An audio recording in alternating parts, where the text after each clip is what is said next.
ऐसा भी कुछ मुहूर्त निकाला करो कि जिसमें तुम बिना किसी स्वार्थ के संत को अपनी सेवाएं प्रस्तुत करो। ये मैं फिर कहती हूं, ये चीज हमारे नॉर्थ इंडिया में, और नॉर्थ इंडिया में भी पंजाब में और हिमाचल में अधिक देखने को मिलती। पिछले दिनों जब हम धर्मशाला में गए हुए थे, कर्मापा से हमारी भेंट थी, तो वापसी लौटते हुए गुरदासपुर के आसपास थोड़ा रुके। ड्राइवर भी थक गया था, लंबा सफर था, और बाढ़ रास्ते में आ रखी थी, तो कई जगह रुक रुक के आ रहे थे। बोले थोड़ी चाय लेने की इच्छा हो रही, मैं चलो ठीक है ले लो। तो मैं भी बाहर आके बैठ गई। वो जिसकी दुकान थी तो वो दूर से देख रहा है, फिर उसने थोड़ा जब पक्का उसको हो गया कि कौन है, चाय तो सबने लेनी थी, जिसको जो चाहिए था वो सब लोगों ने थोड़ा बहुत जलपान किया। जैसे चलने लगे तो गए पैसे देने के लिए, कहते ना जी पैसे नहीं लेने। अब ये बात जो है ना, ये आपको वहीं दिखती। उसकी चाय की कीमत क्या होगी? कुछ नहीं। इतनी बड़ी कार से उतर रहे हैं तो उसको पैसे देने की तो दिक्कत हो नहीं सकती। उसे भी दिख रहा होगा ये, लेकिन उसको गाड़ी नहीं दिख रही है, उसको ये कितना बड़ा आश्रम इनका है उसको ये भी नहीं दिख रहा है। उसको बस इतना दिख रहा है कि संत मेरे इस दुकान में आए हैं, मेरा यहां पर उन्होंने जो अनुकूलता सो लिया है, तो ये मेरा सौभाग्य है। बहुत कहा उसको पैसे ले लो, बस महाराज आशीर्वाद दीजिए, छुट्टी। ऐसे ही एक बार हम नासिक से बंबई लौट रहे थे, तो बीच रास्ते में एक ढाबे में रुके। तो वो जिनका था ढाबा, वो ऐसे खुश हो गए, ऐसे खुश हो गए कि क्या बतलाएं। बोले बस थोड़ी देर बैठिए, चारपाई डाल दी उन्होंने, बोले आप यहाँ इंतजार कीजिए, हम ताजा भोजन बनाएंगे। हम पौना घंटा बैठे रहे, वो अपनी बातचीत करते रहे, नया भोजन उन्होंने बनाया, खिलाया। फिर उसके बाद कहने लगे महाराज हमारे घर में भी पधारिए। तो उनका जो कमरा था जहाँ वो मंदिर सा बना रखा था, वहीं ले वहाँ बैठाया। तो कपड़े और पैसे हमें तो दिए ही दिए, मेरे साथ जो थे उनको भी दिए। अब वो जो मेरे साथ थे वो पंजाब अमृतसर के एक व्यापारी हैं, वो थे। तो वो बड़े परेशान हो, कहते मैं ऐसे कैसे ले लूं, मैं कोई ब्राह्मण हूं जो मैं दान दक्षिणा लूं, ये मैं कैसे ले सकता हूं। मैं तो उन्होंने कहा देखिए हमें नहीं पता आप चोर हो कि साधु हो कि ब्राह्मण हो, हमारे लिए इतना ही काफी है कि आप गुरु मां के साथ हो, बस। तो हमारा प्रेम हमें यह कह रहा है कि उनके साथ जो भी कोई है हमारे लिए वो भी पूज्य हैं। तो आप कृपया हमारी इस भेंट को स्वीकार कीजिए। आपका व्यक्तिगत जीवन क्या है, मुझे उससे कोई लेन देन नहीं। बड़ी खरी बात उस बंदे ने बोली। तो उन्होंने रोते हुए, व्यापारी ने पैसे और कपड़े जो कुछ भी था वो ले लिए, और वो पूरे रास्ते बंबई तलक आते हुए में बड़े दुखी से रहे और बड़े परेशान से रहे। वो कहने लगे कि गुरुमा हमें कौन जानता था, हमारी क्या इज्जत, क्या कुछ भी नहीं है हम, पर आपके साथ गए तो उन्होंने ऐसे हमको सम्मान दिया जैसे उन्होंने आपको दिया, हमारी क्या जगह थी। हम ऐसी स्थिति में थे कि हम ना कर रहे हैं और वो सज्जन आगे से कह रहे हैं कि आप ना भी नहीं कर सकते हैं। सेवा का जो आनंद है, देने का जो आनंद है, जो जिसके स्वभाव में आ जाए, सुबह जगना जिसके स्वभाव में आ जाए, ऐसे व्यक्ति सात्विकी होते। और ऐसे सतोगुणी मनुष्यों को श्री कृष्ण कह रहे हैं सहजता से ध्यान और ज्ञान की स्थिति की उपलब्धि भी हो जाती।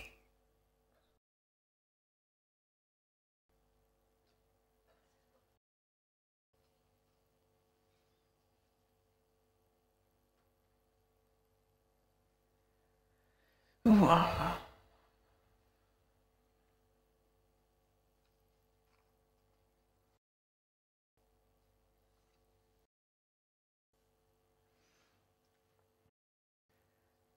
सद्भावे साधुभावे च सदित्येत प्रयुज्यते प्रशस्ते कर्मणि तथा सशब्द पार्थ युज्यते। सत ऐसे यह परमात्मा का नाम सत्य भाव में, श्रेष्ठ भाव में प्रयोग किया जाता है तथा हे पार्थ उत्तम कर्म में भी सत शब्द का प्रयोग किया जाता है। जैसे ओम शब्द की महिमा प्रभु कह रहे हैं, ऐसे ही अब वो सत शब्द की महिमा भी कह रहे हैं। सत कौन है? जो तीनों काल में अबाध रूप से रहे, जिसको समय छू नहीं सकता है, जो काल चक्र से परे है, जो काल चक्र का भी आधार और अधिष्ठान है, या यूं कहो जिसमें जाके काल भी नष्ट हो जाता है, ऐसे अकाल को ही सत्य कहा जाता। और सत्य भाव से, श्रेष्ठ भाव से ही इस सत्य शब्द का उपयोग करना चाहिए। तुम्हारे कर्म में, तुम्हारे ध्यान में, तुम्हारी वाणी में, तुम्हारे व्यवहार में सत्य शब्द की महिमा ब्रह्म के तुल्य है, परमात्मा के तुल्य है। लोग अक्सर झूठ बोलते हैं, बेईमानी करते हैं, वो कहते हैं मैं सच बोल रहा हूं, जबकि वो जानते हैं वो झूठ बोल रहे हैं, सुनने वाले भी जानते हैं वो झूठ बोल रहे हैं। वो कहते हैं कि आपने वाणी में सत शब्द का उपयोग किया, पर श्रेष्ठ भाव से अगर नहीं किया तो ये तो अच्छी बात नहीं होती। तो सत शब्द का उपयोग बहुत सोच समझ के करना चाहिए। तो अगर आपको झूठ ही बोलना हो तो आप ये भगवान की कसम, गुरु की कसम खा करके झूठ ना बोलें। मजा आए उस दिन, तुम कहो देखिए हम तो झूठ बोल रहे हैं, बस यही है, बात खत्म।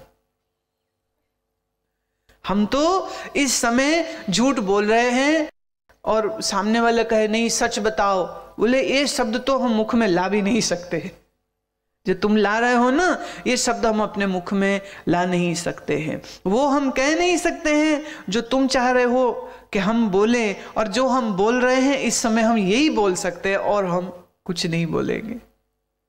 सामने वाला चक्कर में आ जाएगा, तुम कहना क्या चाह रहे हो, बोल भी रहे हो झूठ बोल रहा हूं, वो कह रहे यही है फुल एंड फाइनल, जो तुम्हें हम दे रहे हैं इसी को तुम्हें लेना होगा। सत्य शब्द का उपयोग बहुत विवेक से करना चाहिए, क्योंकि सत्य शब्द प्रायवाची है ब्रह्म का। यज्ञे तपसि दाने च स्थिति सदिति चोच्यते कर्म चैव तदीर्थ्यम सदित्यवा विधीयते। यज्ञ तप दान में जो स्थिति है वह भी सत्य है ऐसे कही जाती है, और उस परमात्मा के अर्थ किया हुआ कर्म निश्चय पूर्वक सत्य है ऐसा कहा जाता है। सत्य ही आधार है तेरे मन का, तेरी बुद्धि का, तेरी इंद्रियों का, तेरे शरीर का, और इस चराचर जगत का आधार सत्य ही है। सत्य से तू जुदा नहीं है, सत्य तुझसे जुदा नहीं है, और सत्य परमात्मा के ही अर्थ उपयोग किया गया शब्द है, ऐसा तुम जानो। ऐसा निश्चय पूर्वक समझ लीजिए कि आप असत्य भाषण जब करते हैं तो देखा जाए तो उसके आधार में भी तो सत्य ही है। इसीलिए सत्य की जीत होगी ये कहा गया। क्यों? पहले भी सत्य था, बाद में भी सत्य ही है। बीच में अगर थोड़ी देर के लिए तुम झूठ को खड़ा भी कर लो तो उसकी आयु ज्यादा नहीं होती। झूठ की आयु ज्यादा नहीं होती है। वाणी से बोले गए झूठ की आयु नहीं है, और ये संसार तो सारा झूठ है, इसकी भी कोई आयु नहीं, इसकी कोई आयुष नहीं। सनातन सिर्फ सत्य है और सत्य ही आधार है। अश्रद्धया हुतम दत्तम तपस्तप्तम कृतम च यत् असदित्य प्रयुज्यते पार्थना च तत्प्रेत्य नो इह। बिना श्रद्धा के होम हवन दिया हुआ, दान, तपा हुआ तप, जो कुछ भी किया कर्म है वह समस्त असत्य है ऐसा कहा जाता है। इसलिए वह ना तो इस लोक में लाभदायक है और ना ही मरने के पीछे उसका कोई लाभ होता है। मैंने पहले ही कहा मेरा जो मत है इस विषय में वो मैंने 2 तल का कहा। एक तल तो ये कि जो कर्मकांडी ब्राह्मण हैं, गीता देखिए इतनी इसकी महिमा कितने समय से है। अब गीता में जो श्लोक आ गया वो श्लोक की भी महिमा उतनी ही हो जाएगी, कारण कि गीता श्री कृष्ण के मुख से निकली है।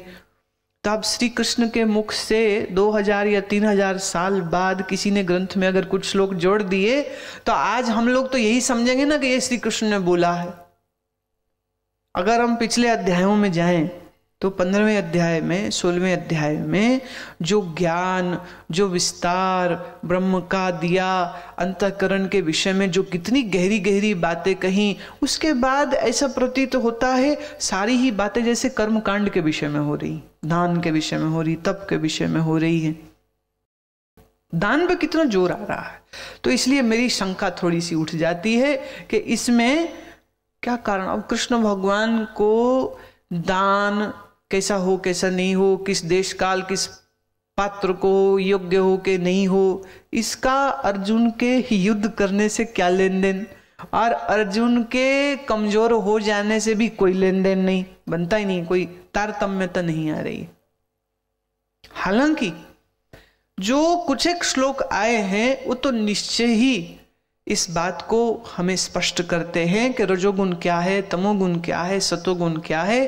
तैसे ही तप और मन और तन और वाणी के विषय में जो बातें कही वो तो बड़ी महत्वपूर्ण है, पर कहीं ना कहीं ऐसी मुझको प्रतीति हो भी रही है कि इसमें कहीं ना कहीं दान करने से पुण्य होगा। ये बात बड़ी जोर से आखिरी श्लोक में तो और जोर से आ गई। आज श्रद्धा पूर्वक किए गए हवन, दान और तप का लाभ न इस लोक में होगा न उस लोक में होगा। ये इस लोक और उस लोक की बात हमारे सामने तो गीता है, और गीता में कौन सा श्लोक श्री कृष्ण ने ऑथेंटिकली कहा था और कौन सा नहीं कहा था, ये कईयों को लगेगा कि गुरु माँ तो बड़ा विवाद की बात कर रहे हैं, पर सत्य यही है। और जो शास्त्रों के जानकार हैं, ऐसे बहुत से मनस्वी, ऐसे बहुत से विद्वान भी इस मत की पुष्टि करेंगे कि जितने श्लोक हैं वो सब के सब एग्जैक्टली वही नहीं चल रहे। हमेशा से ही समय की जरूरत देखते हुए किन्हीं किन्हीं विद्वानों ने कुछ शायद नए नए श्लोक जो हैं वो गीता में जोड़े हैं। ऐसा कुछ नहीं है जो लोक हितार्थ ना हो। अभी जितनी बात आई है सबका कल्याण है, इसमें बात जरूरी भी है, समझनी भी चाहिए। पर जिस तल की बात 16वें और 15वें अध्याय में हो रही थी, वो सडनली वो तल छोड़ के नीचे के तल में आ गए। ये कर्मकांड की, दान की, पुण्य की, पाप की, ये सब बात जो हो रही, ये पहले पहले होती तो समझ भी लगती थी। अब 15वें और 16वें के बाद ये विषय जो आया है, तो ऐसा मुझे प्रतीत होता है कि इसमें कुछ तो रहस्य जरूर है। अब क्या रहस्य है, सो जिनको बड़ी खोज हो वो ढूंढ लें, और मुझे जो कहना था सो मैंने तो मेरा मत बोल दिया। सार रूप से 17वें अध्याय को आप इस तरह से याद रखें कि हमें सत्वगुण का बढ़ाना है, अपने अंदर सत्वगुण को बढ़ाना है, अपने तमोगुण को हटाना है, और अपने रजोगुण को भी धीरे धीरे धीरे कम करते जाएंगे। और जितने जितने हम सात्विकी अंतःकरण के होंगे, उतना ही हमारे कर्म में, हमारी वाणी में, हमारी सोच में ये जो सत्वगुण की खुशबू है, ये हमें पवित्र करती जाएगी, शौच देगी, आर्जवम, हमें कोमल हृदयी बनाएगी, साफ करेगी। और अंतःकरण की शुद्धि आधार है ज्ञान की ऊंचाइयों को छूने के लिए। तो बड़ी जरूरी बात है, ये बात तो बड़ी जरूरी है। पर जिस भी संदर्भ में आ रही है, हमें उस संदर्भ में भी उसका सत्कार करना चाहिए। और 17वें अध्याय के बहाने बहाने अपने अंतःकरण पे हमें दृष्टि मारने का अवसर भी तो मिला कि हमारे अंदर तमोगुण है कि रजोगुण है कि सतोगुण है। हम कई चीजों को सोचते थे कि हम तो अच्छा ही कर रहे हैं, अब पता चल रहा है कि नहीं, इसमें तो हम पुरस्कार की इच्छा रख रहे थे, तो रजोगुण हो रहा है। आदमी की बुद्धि का विकास होते होते होते ही होता है। जन्म से तो कोई ज्ञानी है नहीं। जितना जितना हम मनन करते हैं, जितना जितना हम चिंतन करते हैं, उतना उतना इन सब विषयों में हमारी जो पकड़ है वो गहरी होने लग जाती है। ओम तत्सदिति श्रीमद्भगवत गीता सुपनिषत्सु ब्रह्म विद्यायाम योग शास्त्रे श्री कृष्ण अर्जुन संवादे श्रद्धात्रय विभाग योगो नाम सप्तदशोऽध्यायः। हरि ओम तत्सत्। हरि ओम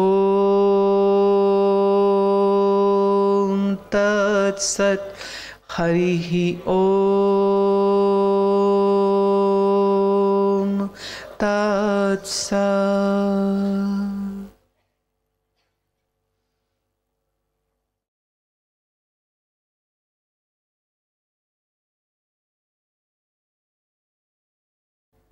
श्री परमात्मने नमः। अथ अष्टादशोऽध्यायः। अर्जुनो उवाच संन्यासस्य महाबाहो तत्त्वम् इच्छामि वेदितुं त्यागस्य च ऋषिकेशः पृथक् केशिनेन्द्रसूदनः। हे महाबाहु, हे अंतर्यामी, हे वसुदेव, मैं संन्यास और त्याग के तत्व को पृथक पृथक जानना चाहता हूं। श्री भगवानुवाच काम्यानां कर्मणां न्यासं संन्यासं क्वच विदुः सर्वकर्मफलत्यागं प्राहुस्त्यागं विचक्षणः।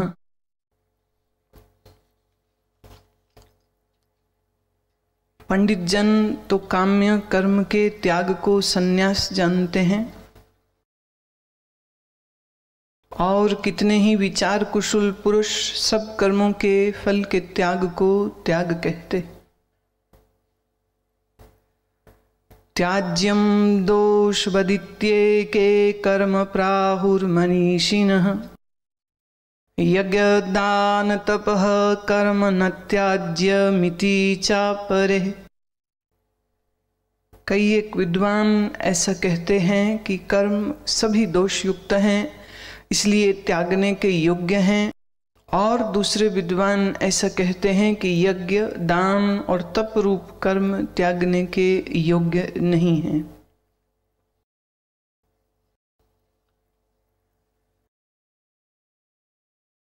18वां अध्याय एक तरह से पूरे गीता का सार भी है, निचोड़ भी है, इसेंस भी है।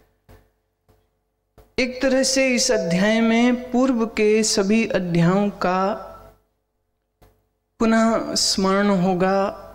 हालांकि त्याग और संन्यास के विषय में अर्जुन पहले पूछ चुके हैं, श्री कृष्ण उत्तर दे चुके हैं, परंतु अर्जुन के चित्त में सुने हुए उस ज्ञान का निश्चय हो सके, इसी अभिप्राय से वो फिर से श्री कृष्ण के आगे यह प्रार्थना रखते हैं कि प्रभु आप कृपया मुझे बतलाइए कि त्याग और संन्यास इन दो को मैं पृथक पृथक जानता हूं। इतनी अकल, इतनी समझ तो अब तक अर्जुन को आ ही चुकी है कि त्याग और संन्यास एक चीज नहीं है, दो चीजें हैं। ये संभव है कि कोई त्यागी तो हो पर सन्यासी न हो, और यह भी संभव है कोई सन्यासी तो हो पर त्यागी ना हो। जो सन्यासी है उसकी एक अपनी अलग परिभाषा, उसकी एक अपनी अलग पहचान होती है। आज देश में त्याग और संन्यास को एक समझ करके देखा जाता है, जो कि बिल्कुल अनुचित बात है, बिल्कुल अनुचित बात है। घर, स्त्री, पुत्र, धन का त्याग कर देने वाले को सन्यासी माना जाता है, और सन्यास वास्तव में क्या है इसका लोगों को पता तो है नहीं। अधिक से अधिक वो ये समझते हैं कि जिसके बदन पर भगवे रंग के वस्त्र हों वो सन्यासी होता है। कुछ 6 साल पहले फ्रांस, जो कि फैशन का मक्का कहा जाता है, वहाँ से कलर डिसाइड होते हैं कि इस वर्ष का रंग फैशन का कौन सा होगा। स्प्रिंग के कलर्स होते हैं, फॉल के कलर होते हैं, ऑटम के कलर्स होते हैं, तो वहाँ कलर डिफाइन होते हैं। और लगभग 7 वर्ष पूर्व वहाँ से light peach colour was defined as the fashionable colour of the year.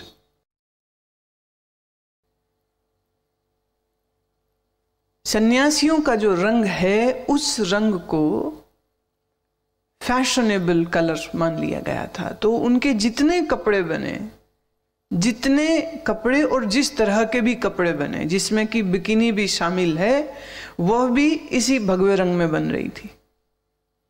तो क्या उस रंग को पहनने वाले सभी लोग सन्यासी हो जाएंगे? अगर वो सन्यासी नहीं हो गए तो भारत में जितने लोग इस रंग को पहन रहे हैं, क्या वो सब सन्यासी माने जाएंगे?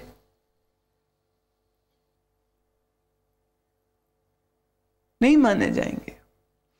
इतनी बात की समझ तो अर्जुन को आ चुकी है कि त्याग एक अलग विषय है और सन्यास एक अलग विषय है, परंतु इस अध्याय का जो प्रारंभ है उसमें वो फिर से एक बड़े महत्वपूर्ण प्रश्न को वो उठा रहा है। त्यागी और सन्यासी का भेद क्या है?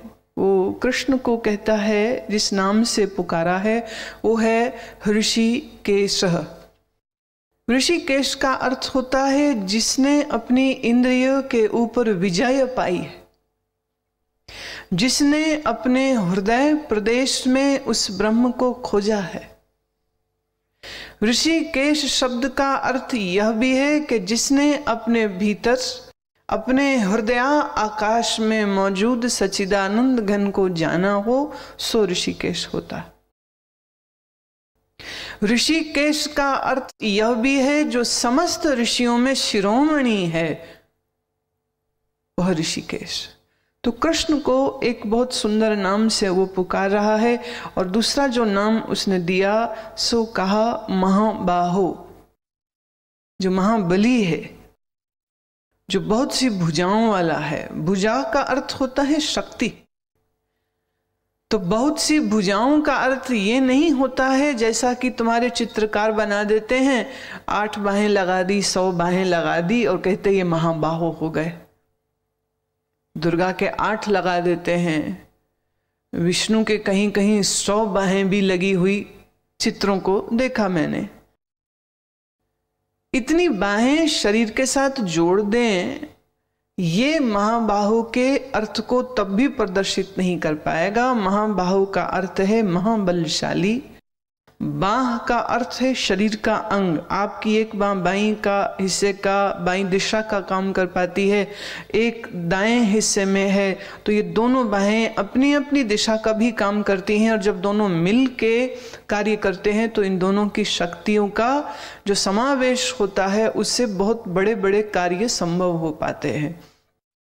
तो भगवान को हमने कहा महाबाहो। महाबाहो का अर्थ ये निकलता है कि जिसकी शक्ति समस्त दिशाओं में कारगर होती है, जिसकी बाहों की पहुंच समस्त दिशाओं में, उत्तर दक्षिण पूर्व पश्चिम, और इसके बीच में जितना आपने बनाना है, north west south west, north east south east, सब बनाते चले जाइए, ऊपर नीचे आगे पीछे इत्यादि सब दिशाओं में जिसकी बाहों की पहुंच है, जिसकी शक्ति, जिसका बाहुबल चलता है, उसी को हम कहते हैं महाबाहो। और कृष्ण को अर्जुन पुकार रहे हैं, हे महाबाहो। और तीसरा एक नाम इसी श्लोक में जो और आ रहा है वो है केशी निषूदनन। भगवान श्री कृष्ण को राक्षसों का संहारक माना जाता है, दुष्टों का संहारक माना जाता है। और अर्जुन कृष्ण की उपमा और स्तुति गाते हुए कह रहे हैं कि हे दुष्टों के नाश करने वाले, हे राक्षसों के नाश करने वाले। अब ये शब्द चुनने का कारण क्या है? स्पष्ट है। अर्जुन के अंतःकरण में जो अज्ञान रूपी राक्षस है, उसके नाश के लिए वो कृष्ण को कैसी